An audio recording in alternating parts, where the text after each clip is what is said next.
Good morning, guys. My name is Melissa Holsey, and I am a employee for Visalia Unified School District, but I am also an avid lover of Beyond SST and SACE, so anytime I get to work with the software is a good day for me. This is a little different. I'm not used to presenting in such a format. I'm used to having you guys there with me as we go through it together, so bear with me. Not a fan of Zoom, so I don't know how our teachers are doing it. But we'll get through this today. So we're going to talk about defining MTSS and best practices. If you have questions, feel free to put those in the Q&A. Matt's going to monitor that for us today. I won't be able to answer things immediately and live, but when we get to the end, we'll go through some of those questions that Matt will pick out for us.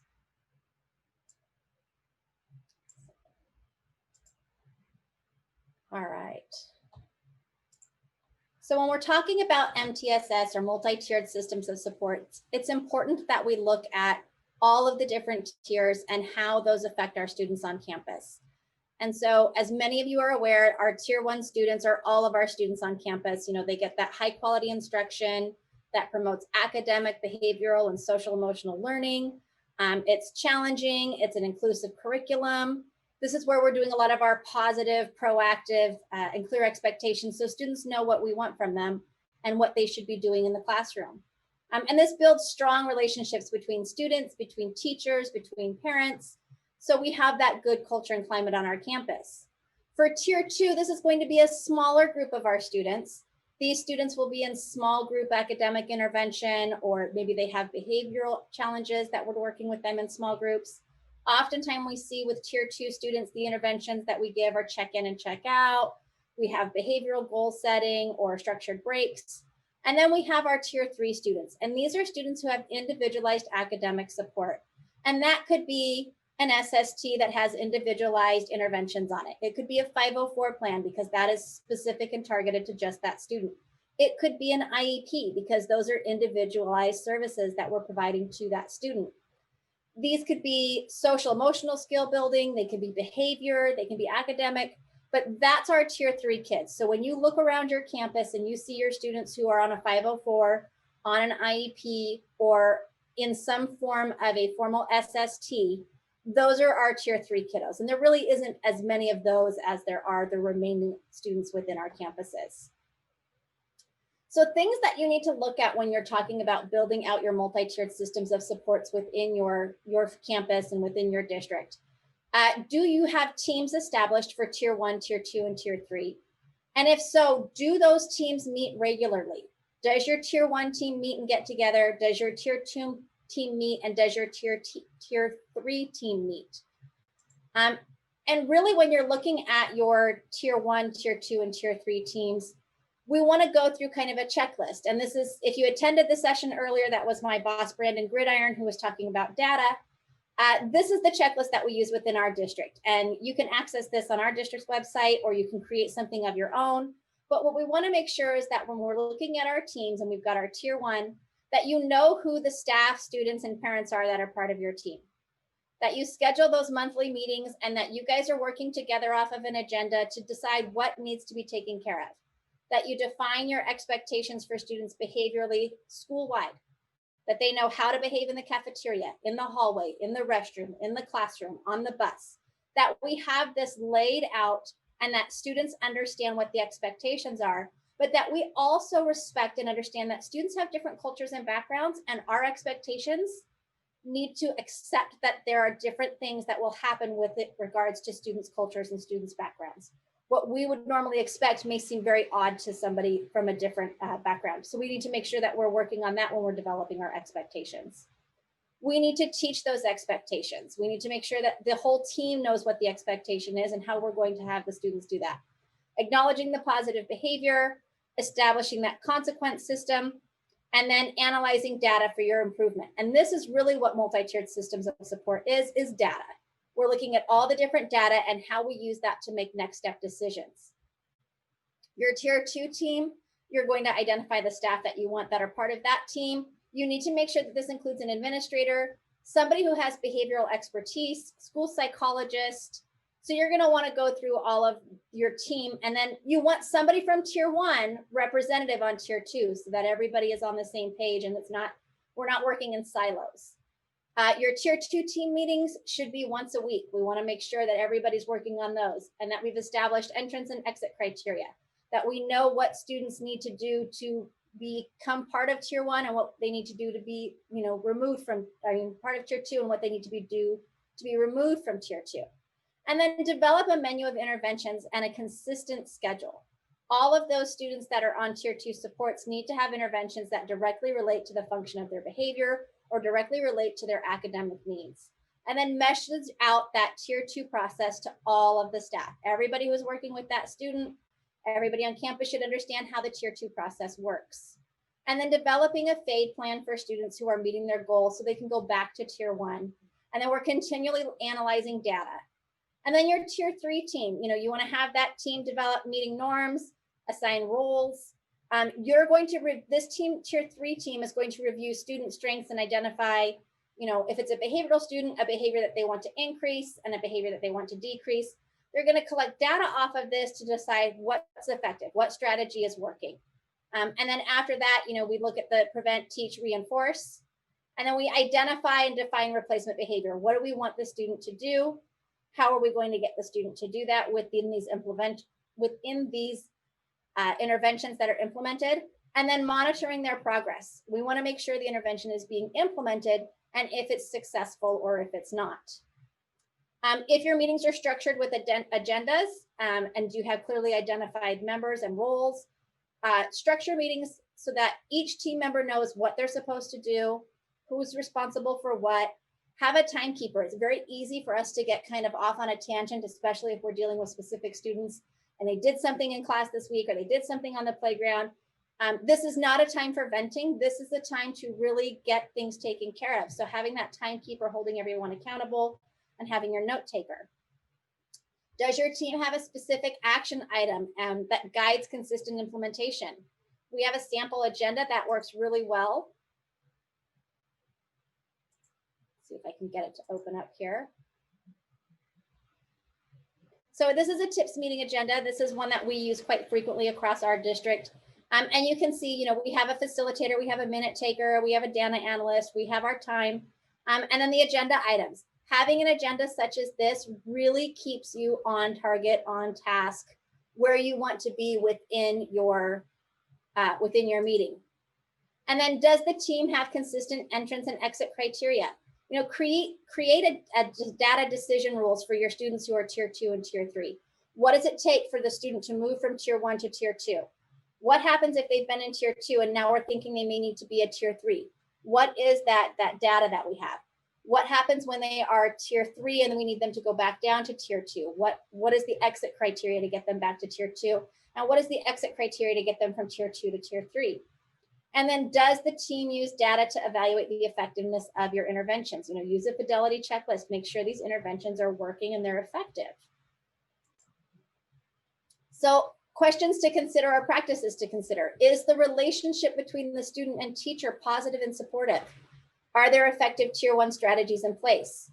When we're talking about our tier 1 teams, if there's a poor relationship between your teacher and your student, we need to consider restorative practices to work with the student and the teacher.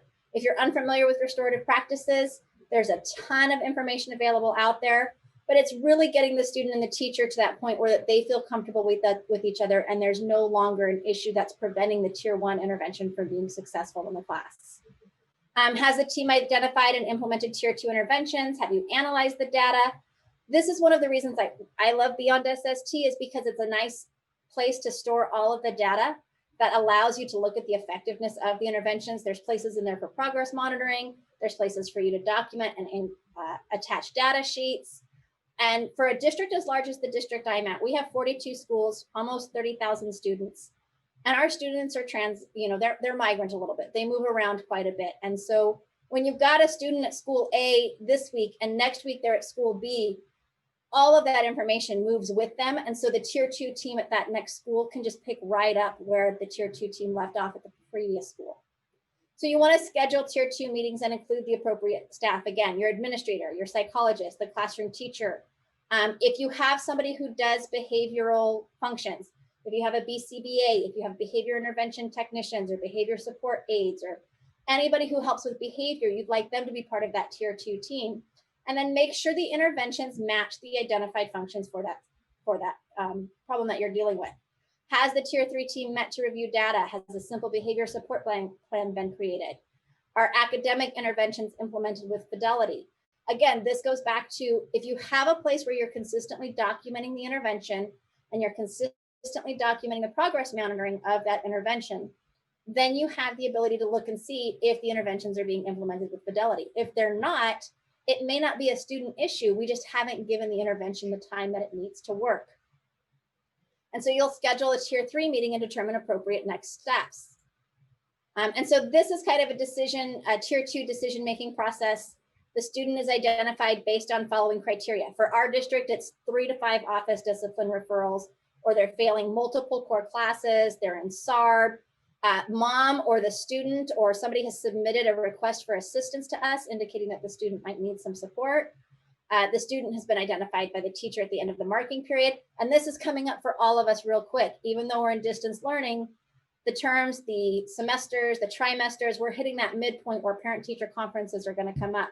And because online learning has become such a new world for us, I'm sure we're going to see a spike in parents who have concerns because their children are not thriving, their children are not doing well in this new environment. They're going to want some kind of support. So this is where we can look at that. Look at other school-wide screening data if you have it. And then the site intervention team will review that information, look at the exit and entrance criteria to move the student into tier 2 if possible. If the student makes that move into tier 2, we're looking at pre-SST. This is, all of the tier 1 interventions have been done, but the student needs tier 2 supports. We send a note home asking parents if they can, we can talk about tier 2 support. And then we gather information. We look at, PowerSchool for us is our school information system. We get information from the teacher. We get student input if it's appropriate. We get parent input as needed. And one of the things that we can use beyond SST for is the pre-SST checklist. Teachers can actually go in and indicate all of the strengths, all of the weaknesses that they're seeing with their student. They can document through simple check boxes, things that they've already tried and implemented in the classroom. They can put little narratives in there. They can put parents' narratives in there. And so it gives you a big picture of everything that's gone on.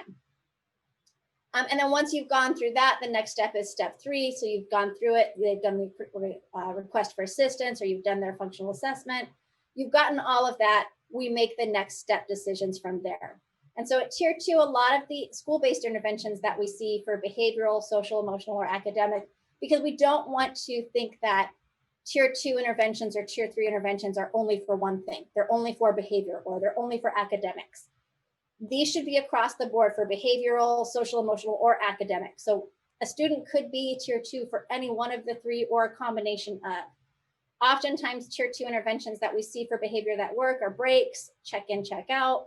For our social emotional students, if they need those types of tier 2 interventions, we talk about coping skills, we talk about social skills.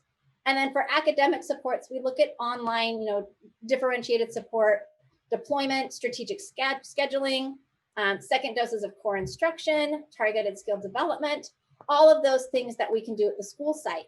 For us at the district level, we have school social workers who can provide assistance.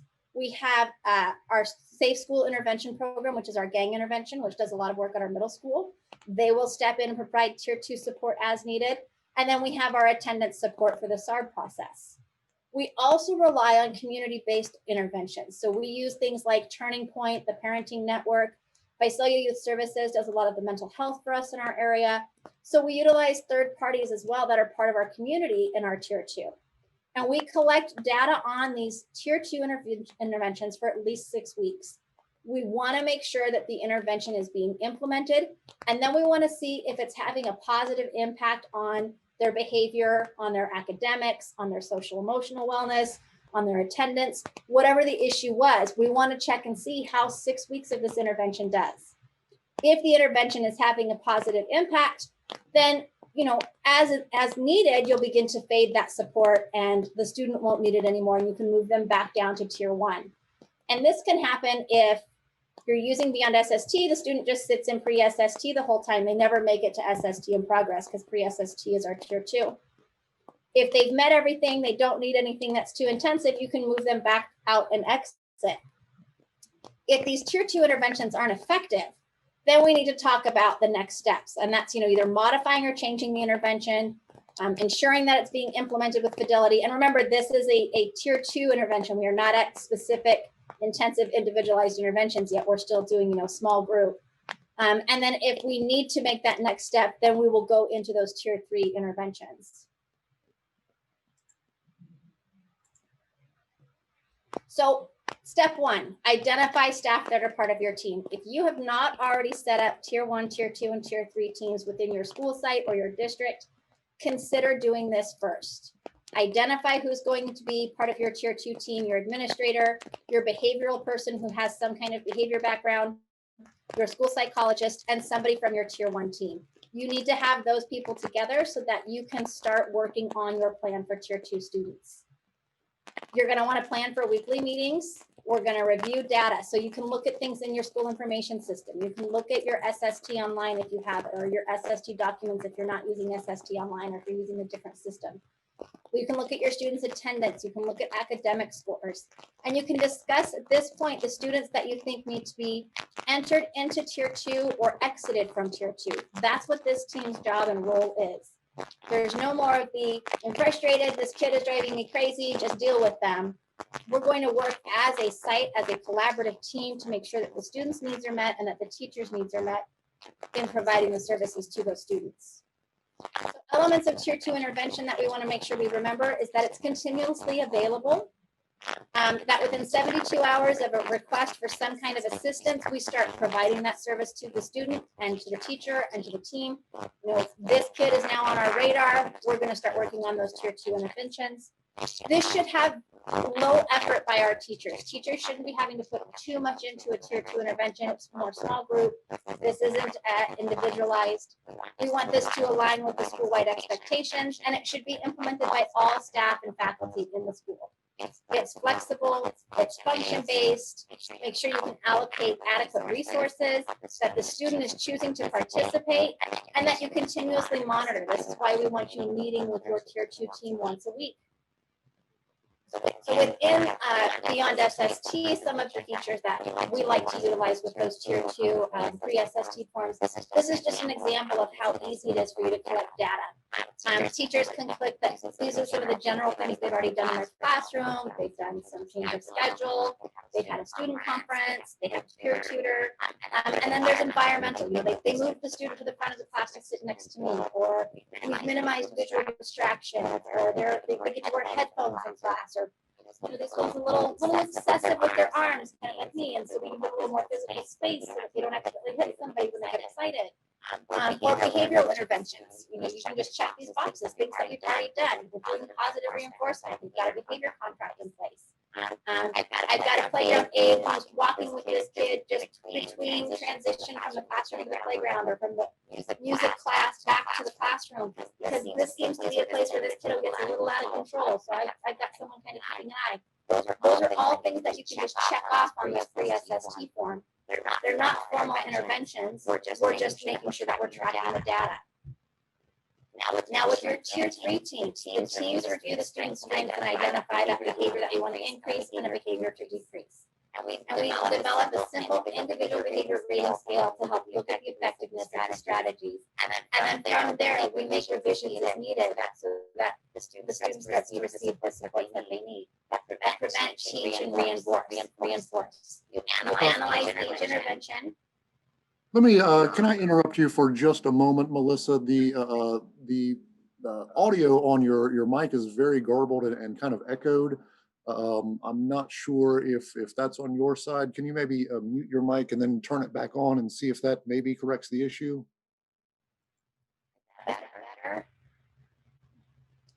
Better. That's still really, really distorted. And it looks like the other participants are experiencing that as well.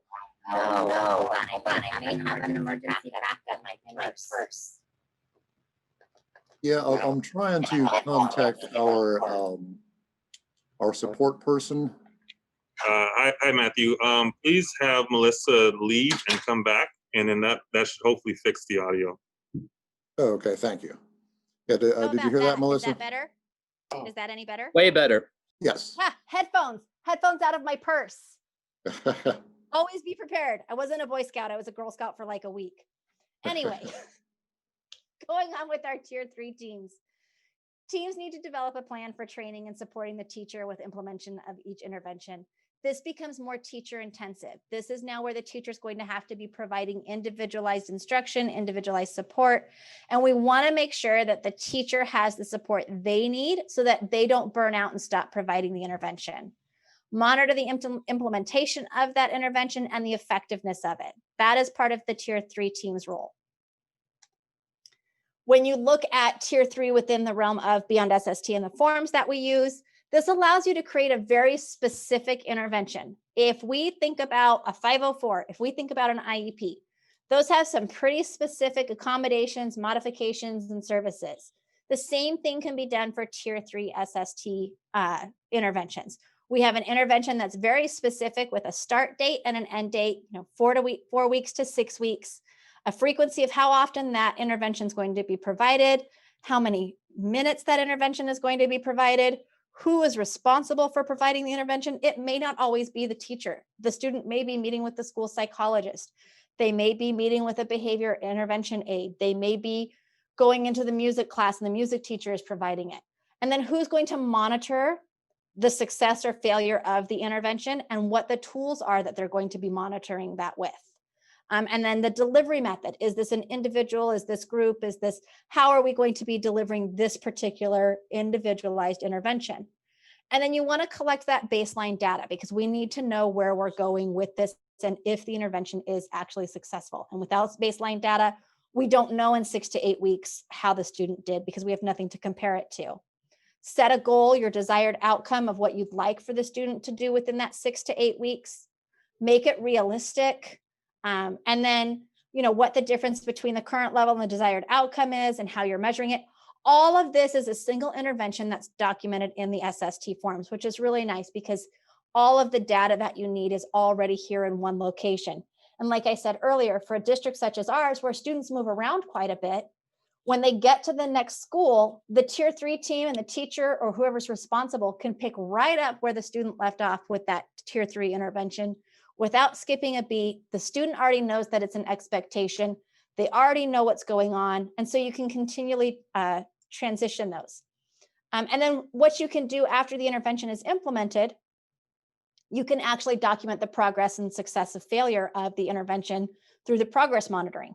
And this is done by, whoever, by the teacher, by the para, by the psychologist, whoever's responsible for providing the intervention should be able to document the success or failure of the intervention for that week. And so you would put the date, whether it was a positive, negative, or no change, the type of intervention it was, scoring, and then any kind of notes. And we've had some pushback from teachers periodically on, I don't have time to document this, I don't have time to document that. Pre-COVID, my answer was always, if you have time to tweet, post to Facebook or Instagram, you have time to document how well your student is doing with an intervention. Post-COVID, I'm a little more sympathetic, I'm a little more understanding, and I get that their schedules are completely bogged down. But it is still important to have that data because without it, we can't make next step decisions on whether we push the student even further into a tier 3 intervention or whether we can fade them out of tier 3 back into tier 2. So it's very important that we have that data. This progress monitoring allows for a one-stop shop collection of it. And again, if the student moves in the middle of your tier 3 intervention and the next school site has to make a decision on what happens, they have data from your school site saying, hey, the kid was doing really well with these interventions. We don't need to proceed with further types of assessments such as special education or 504. Or they can say, wow, even with the interventions at their old school, it wasn't a conflict of interest between the student and the teacher's personalities. The teacher was doing interventions. Kid just wasn't getting it. Let's talk about an IEP. Let's talk about a 504 and go even further down that tier 3 level. So within Beyond SST, you have tier 2 and tier 3 You want to identify your tier 2 students and you want their status in Beyond SST to be pre-SST, and you can search and filter and find all of those kids. So when you sit down and you have your tier 2 meeting, you can pull this report and say, well, all of these kids are our tier 2 kids right now. How many of these kids are we going to fade back to tier 1? And how many of these kids do we think need to be pushed into tier 3? And the same thing for your tier 3 students in Beyond SST. You know, you put their status as SST in progress, you run the SST in progress report, and you tell yourself and your tier 3 team, all right, some of these kids, the interventions have worked, they don't need them, we can fade them back to tier 2, fade them back to tier 1. And others, you can say, yeah, the interventions are kind of working. As a team, do we want to talk about going for another 6 to 8 weeks, or do we think we want to just refer this kid for special ed or refer this kid for a 504 or something else? On our campuses, we have a luxury of having an on-campus intervention, which means we don't necessarily have to refer our students into special education or to a 504 plan. If the individualized interventions in the classroom aren't working, we actually have another non-special ed classroom on one of our campuses where the student goes and there's behavioral support. We have a BCBA and lots of other support from a teacher, and they're very small. It's about 4 or 5 kids per class, where they get that on-campus intervention that's super intensive without ever having to go into an IEP or without having to go to a 504. They're still tier 3, but they're, you know, in the most least restrictive environment we can have them in, aside from their regular classroom, without being classified as special education or 504. So you can use this for your tier 2 and your tier 3 teams to talk about next steps and to look at how big your groups are, because as we know, tier 1 is all of our students, tier 2 is some of our students, is many of our students, and tier 3 is some of our students. And that's where we look at those tier 3 options. What are our next steps? You know, if the intervention, and this is part of, you know, I grabbed some screen grabs on here because I just think it's so easy to go into the software and use it to manage your database and to manage your interventions and make those decisions and have that data readily at your fingertips. If you saw, we have a lot of stuff in our school information system that we built in, but that took years and years and years to get there. Before we were using that, we were using Beyond SST, and we still use Beyond SST for a lot of stuff in our district. And so I love that you have the data there to make those next decisions. And with this next page that you have in there for your follow-up SST, you get to look at the progress monitoring from the interventions. And if the interventions were, number 1, implemented with fidelity, number 2, successful, or they were a failure, or they kind of worked. And you get to decide from there what's the next step. And that's something that your tier 3 team is going to be doing when you meet. Does the student need to have a new SST intervention developed? Do we need to change it? Do we need to tweak it? Or are we just going to keep it as is because it's working? They're not ready to fade back to tier 2, but we aren't going to pursue anything further. Or, you know, it worked, they're good, they can fade to tier 2, they can fade to tier 1, or it didn't work, we can't wait, we need to refer these students and push them for special education or push them for 504. All of this is documented here. And one of the best parts about this to me is when you get, you know, when the state of California comes in and they say, well, you know, you guys have an awful lot of students that you're referring for 504, that you're referring for an IEP, and we just aren't sure. You can show them, look, here's what we did. Here's how we made all of our decisions. And here's what led our tier 3 team to making this call that they should be in special education or they should be on a 504. They didn't qualify, but we have all of this data in front of us that helped our team make that decision. And it really makes it easy for the teams to look at all of the data in one location without scrambling for a CUME folder, without scrambling for, you know, attendance records. It's all in one shot. So I'm going to throw this up here really quick for questions. I probably ran through this super fast, Matthew. I get nervous. But if you guys have questions, I'm happy to share them with you. And then the other thing I wanted to do is just take you to our website right here, where we have some of our tier 2 resources for our students. A lot of the stuff that we have on our website right now is distance learning oriented, and I'm happy to share this with you guys. I'll drop it in the chat so that you guys can access it. My director shared it with everybody earlier. So I'm just going to be quiet for a second. And that way, if Matthew has any questions that I need to answer, I'll try my best. Sure. We've got a couple of questions that have come in. Are most of the people on your tier one, two, three teams teachers, or are there people on the team whose jobs are focused on getting the supports to the student and the family? So for tier one, tier two, and tier three, we have a teacher for each one of those teams, because you can't go in and tell teachers do this without having some buy-in. So we have a teacher from at least one teacher on each team. And I think for our tier one teams, when we did our big training on tier one, we had 2 or 3 teachers from each school attend and become part of our tier three teams.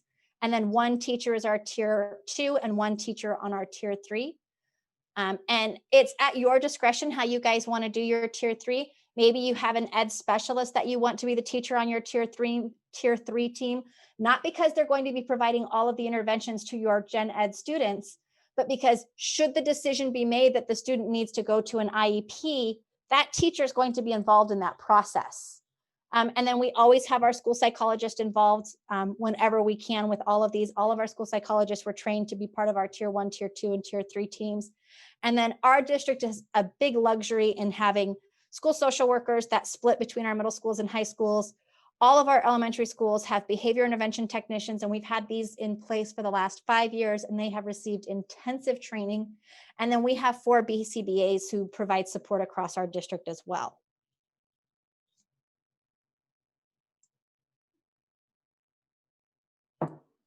Great, thank you. So a couple more questions have come in here. This one user says, looks like this is a great system for a large school district with a lot of different people on the team and lots of resources available. But this user sounds like they're coming from a pretty small one school district. So they say they don't have all the staff resources for the team. So what might be some suggestions for someone with a smaller team to work with?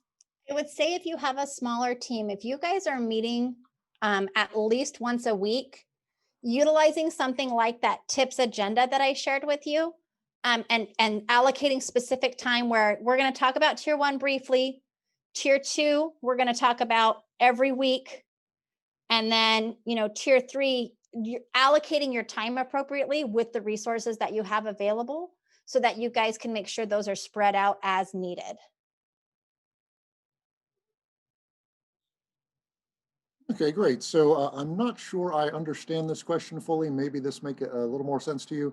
When a student doesn't qualify and you have all of this information and data for the student, what have you done as next steps? Is that So if our students have gone through all of this SST process and we've gone through tier one and tier two and tier three, and we've decided interventions aren't working, and the next logical step for us is to refer them for special education, and they don't qualify for special education, we put them back on an SST, because no matter what, they still need the support. So they will remain at a tier three with SST interventions that are outside of special education unless they'll qualify for a 504. And we are very strict and stringent on the 504 practice, because that's not a consolation prize for not getting your IEP. We don't want to give out 504s like Tic Tacs. You still have to qualify for that. So students who don't qualify for 504s, students who don't qualify for IEPs, we put them back on an SST. And there are students who will spend their academic career on an SST with all kinds of SST interventions in place their entire academic career because they need the support. They don't qualify for the IEP support. And so there's a lot of processes. Sounds like there's a lot involved in this. So what trainings did your teams attend in order to be prepared to participate on these teams? Okay, I'm going to say 4 letters that sometimes trigger, and I'm not trying to do that. PBIS, we have taken PBIS, and we don't use that term. We use school information support systems. But we did a lot of PBIS trainings with Caltac, and that's over the last 4 or 5 years. We've been working closely with Caltac, and our administrator of equity and student services was doing a lot of this work independent of the district when he was at his middle school site that he was working at. And so he brought a lot of that with him in his role, and our director of of special education, our director of student services, our director of social emotional wellness. They've all kind of brought their little pieces to the party. And we are very fortunate that we have a very passionate group of people who want to work on this. So we do a lot with SEL. We do a lot with behavior. We do a lot with those types of things. And so they have done a lot with CASEL. They do a lot with Caltac PBIS. And I've shared the website, our district website. This is available to you guys. It's public. We use it for our district, but as my director said in his session, we don't want to keep this from anybody. We're very transparent. These are amazing resources. We haven't branded this as PBIS so that people can't knock it down. We just want to make sure that you guys have access to things so that all students, when you think about equity, my director is phenomenal, or my administrator is phenomenal in, he really does want equity for every single student in the state of California. And I think that's part of the reason he has made sure that this information is available to everyone.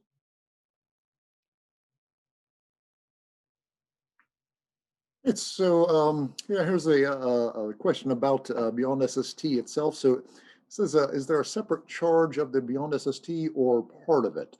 So I think you might be asking, is Beyond SST a part of SACE? But Beyond SST is its own separate program. Again, it is provided by Code Stack, San Joaquin County Office of Education. If you would like a demo, personalized demo, I'll put the support help desk email in the chat here, ssstsupport@sjcoe.net. And Matt, I'm gonna throw out there right now, if you guys are interested in using, Margaret, I'll unlock it, or I'll put my email address back up so you guys can email me, and that way anybody who needs it can get it from me. Let me put that back up there. Come on. As far as separate charge for Beyond SST, there is a fee, and our district pays that fee. We have our own stuff that we've developed within our Power School, and we still, keep Beyond SST. We've purchased it, we maintain it, we keep it. It has become very crucial for us. So we utilize it for everything still. It's worth the cost, especially when you think about, I don't know if anybody attended Cole's session previously. We were able to reduce the number of students that we were referring for special education for tier 3. We were able to reduce the number of referrals dramatically. And then the number of students that we referred, the percentage that actually qualified went up, and the percentage that DNQ'd went down. So it made a big difference. That last link, if it's locked, I'm not gonna bounce around here while you guys are watching. Shoot me an email, melissaholsey23@yahoo.com, and I will send you a link of it unlocked, or I can send it to you in a PDF, or I can send it to you in an editable Word document, so that you guys can access that, because it is a really great agenda. It's something that our coordinator of student services was really great about. My email address again is Melissa Holsey, HULSEY 23@yahoo.com. And I believe that they put my sessions up in the app. If my email address isn't in there, I'll make sure that you guys all get access to it. Yep, and I just posted the email address in the chat as well. Awesome. Any other questions? Anything else that I can kind of help you guys with? Like I said, our district has been doing this MTSS, SISS, PBIS, all of the acronyms. We are the most acronym tight department in the district. We've been doing this for quite a few years, trying to build up to our capacity that we have now. I did see a question in the chat a couple minutes ago, and then I scrolled past it, about elementary and middle school interventions. I know that there are different things. Matt, we changed the forms in Beyond SST, right? They no longer say elementary and middle school, high school. They're all one form. That's correct, yes. So I do have another session coming up later on where I talk about creating an intervention bank, how you get those interventions built out, how to make them accessible for everybody in your school, in your district. I can go through that a little bit more if you attend that session later on this afternoon. And the acronym CalTAC is California. Oh, I think I can just put it up here for you guys really quick.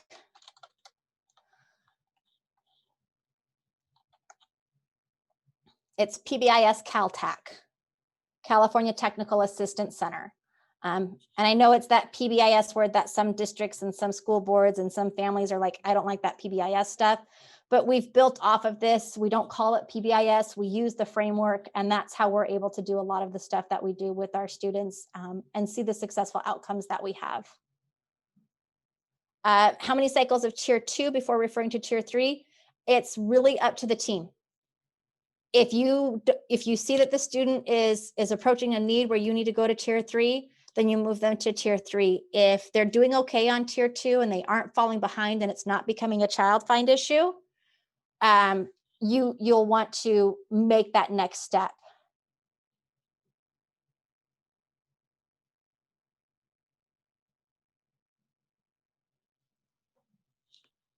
That's all been very great information. Thank you very much, Melissa, for doing this presentation. We do still have a few minutes for questions if folks want to pop in with a question here. But again, thank you, Melissa, and thank you to all the attendees. This was a very good session. I hope you were able to learn something today. And again, put Melissa's email address in the chat there, melissaholsey23@yahoo.com.